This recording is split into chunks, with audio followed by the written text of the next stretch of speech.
Hello everyone, I am back with the new topic of cell wall today. It is from the cell, the unit of life.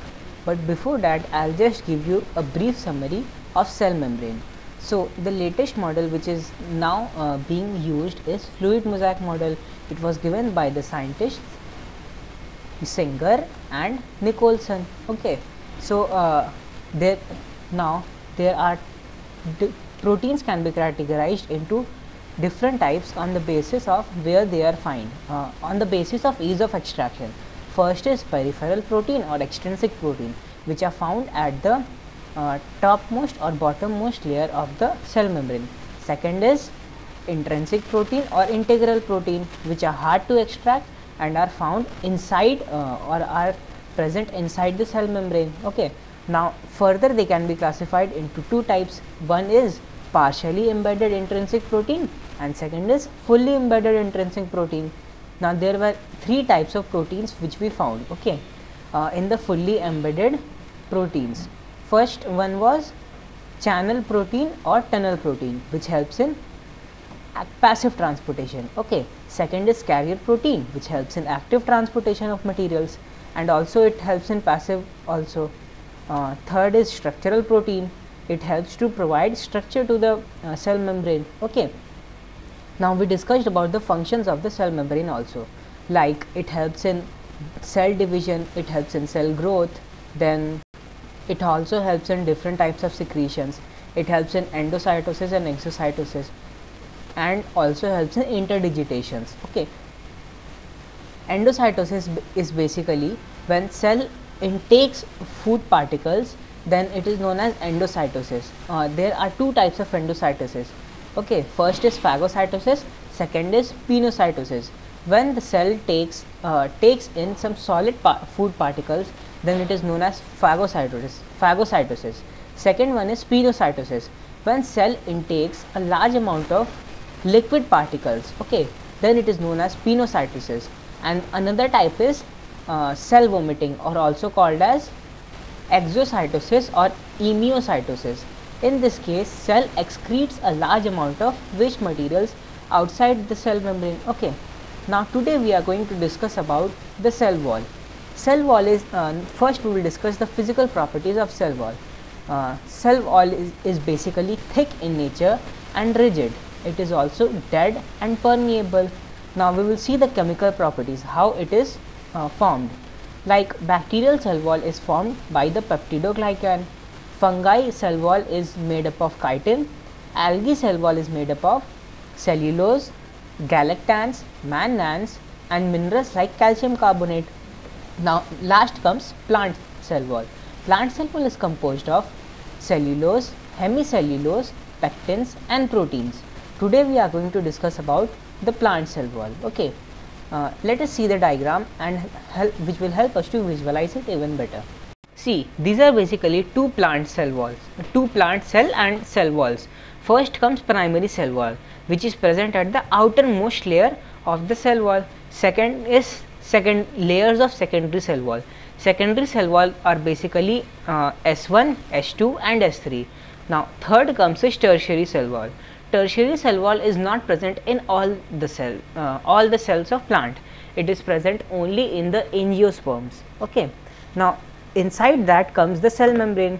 Now these two cell wall is joined together with the help of middle lamella. Middle lamella is basically cementing material which connects two cells and holds it very tightly. Now this tubule like structure is known as plasmodesmata.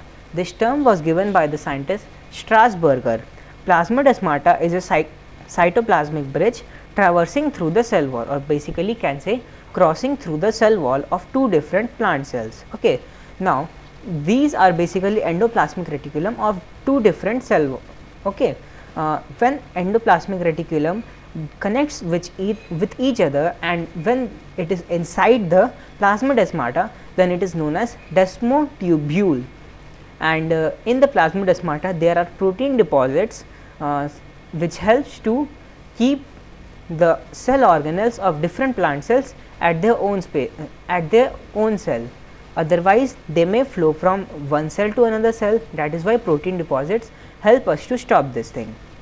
Now middle lamella is basically composed of calcium pectate and magnesium pectate.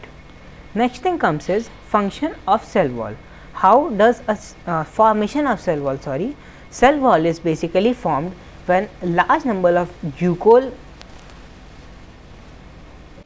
Next thing comes is formation of cell wall. How is a cell wall formed? Okay, when large number of glucose molecules or monomer, a single molecule is monomer here, combines together, it forms cellulose. Cellulose is basically a polymer here, and when large number of cellulose, they basically form micelles like structure. Then when large number of micelles combines together, they form microfibrils. These microfibrils then connect together and creates the framework of cell wall. Okay, after this framework of cell wall is created, now there are intercellular spaces present in between them, so then it is filled with the matrix. Matrix is basically hemicellulose, pectins and proteins. These three things gets deposited in the framework of cell wall. This completes the formation of cell wall. Now here is the how does a cell wall grow. Okay, but since cell wall is dead, then it is a very important thing that we know about how does a cell wall grow. Okay, see, this is the meristematic cell. We have taken a portion of meristematic cell and zoomed it. Okay, now when we zoomed it, we found that there is a protein substance also called as expansion protein. Expansion protein helps the cell wall to grow. Okay, or it is also known as cell wall loosening factor.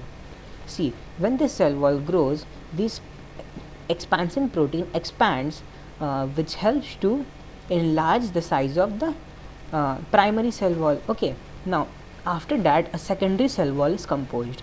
Then when the cell matures, gradually primary cell wall diminishes. Okay, that's how a cell grows and a primary cell wall is removed. Now let us see the differences between primary cell wall and secondary cell wall. Primary cell wall is basically found in the outermost layer of the cell, and secondary cell wall is found inside the primary cell wall. Now primary cell wall is thin in shape and is single layered, whereas secondary cell wall is thick and is of multiple layers. Now growth is possible in primary cell wall only. It is not possible in secondary cell walls. Okay, now primary cell wall is present in meristematic tissues, whereas it is absent. Secondary cell wall is absent in meristematic tissues. Okay, but both primary and secondary cell wall are present in permanent cells. Permanent cell basically loses primary cell wall when it totally matures. Okay, now last difference is it is absent in mature cell. When cell is totally matured, then primary cell wall is totally eradicated, but secondary cell wall is still present in the matured cell. Now last thing comes is function of cell wall. Cell wall basically provides shape to the cell, and also it protects from infection and mechanical damage.